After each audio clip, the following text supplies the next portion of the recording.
Thank you very much, Walter Oman. Have you written up those 10?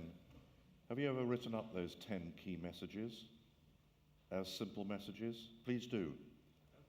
Okay. Offer you a title: Walter Oman's 10 Pillars of Wisdom. 10 Commandments I hear here from. That's too top down, Wolfgang Schmidt. Okay, I thought that was a very succinct expression as 10 messages of the issues that confront us. Some of these issues come together in particular parts of the world, and exquisitely they come together in the small island state, specifically because of their geography, but because of a number of other issues that are conditioned by their smallness and by their marginality due to their geography. The Honourable Dessima Williams is chair of the Alliance of Small Island States, AOSIS, some of whose members are here with us. Now, I'm guessing what you're going to speak on, Dessima, which is the particular vulnerability of climate change to the small island states, but I'm sure you'll tell us. Thank you very much for coming.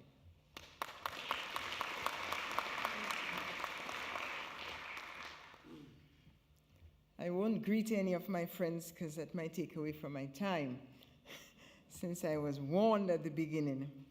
But let me enthusiastically greet all the young people in the audience, all the government officials from the government of Germany, all my colleagues, Robin from the World Bank and others, and clearly let me greet my colleague ambassadors who, like me, have traveled from New York to be here for this session and other activities associated with our visit. An exciting good morning to everyone. This dialogue is a real opportunity to engage. The Alliance of Small Island Developing States, AOSIS, is pleased to join this important policy dialogue on climate change.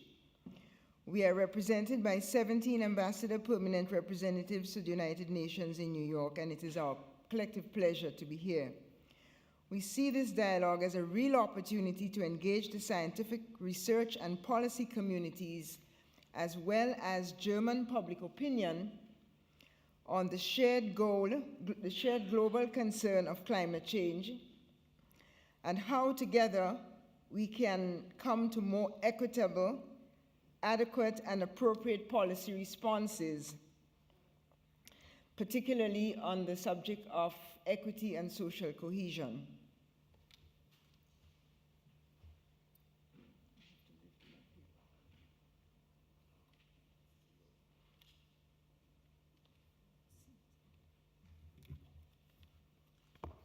It's better, thanks. So we bring two messages as AOSIS. We come to you as ambassadors for the planet, and we bring the following message. We need urgent action now.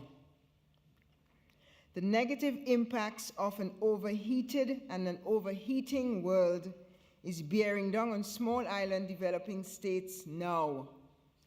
But these pernicious and destructive fallouts are coming your way soon.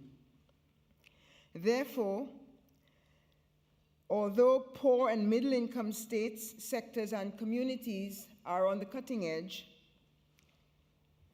if we devise effective policy measures to protect AOSIS countries, these measures will also protect you. So we remind you that we represent governments and peoples who are open to, in need of, and eager for urgent and equitable climate change policies and partnerships in order to stem the biggest common threat to ourselves and to all of humanity. Our second message this morning is that we prefer to err on the side of caution, and therefore we urge all of us to adopt the simple but powerful principle, the precautionary principle. That is to say, do no harm if doing good cannot be assured. Our invitation. As regards the United Nations climate negotiations process, AOSIS has said that, and I quote, "the survival of the small island developing states should be the benchmark for measuring the adequacy of the Copenhagen outcomes," end of quote. This call is being detailed again in our proposed target levels in AOSIS submissions to the Copenhagen preparatory processes, and I reiterate them today. They are very ambitious, but we stand by them. Indeed, we see these proposals that we are putting forward as scientifically supported and attainable and very much needed to remove the plight of vulnerable countries and communities and move them towards greater equity within and between countries. It cannot be that only rich nations or rich persons are allowed to survive the veracity of climate change. To start, ethics and market economics and the ability to speak of an international community will be overthrown, if not compromised, by such highly inconceivable triage thinking. Ladies and gentlemen, AOSIS goes further. One of the pillars of the 5 key elements of the Bali Action Plan is a call for adequate financing. Studies suggest that there could be up to 50 million environmentally displaced persons by 2010, within countries and across borders. Millions will likely come from the 34 SIDS countries that are classified as extremely vulnerable or highly vulnerable to climate change. And these climate refugees will be seeking shelter, food, protection, water, other livelihood and security protections as climate disaster either threatens or strikes. Added to this, the financial crisis is bringing about more poverty and more vulnerability, as many countries cannot raise health or nutritional standards or put up adequate early warning systems or complete physical infrastructure that will improve people's chances for survival in times of disaster. These increased and compounding threats thus call for larger, more accessible funding and technology support for adaptation as well as for mitigation. My point is that AOSIS experiences initially inequities and vulnerabilities from small and limited size, from limited land mass, from poverty, that these are now compounded by the disproportionate impact of climate change on them, making for greater inequities and heightened vulnerabilities. Policies and measures have to be undertaken to reduce these threats faced by this group of countries, for they are threats to the global community.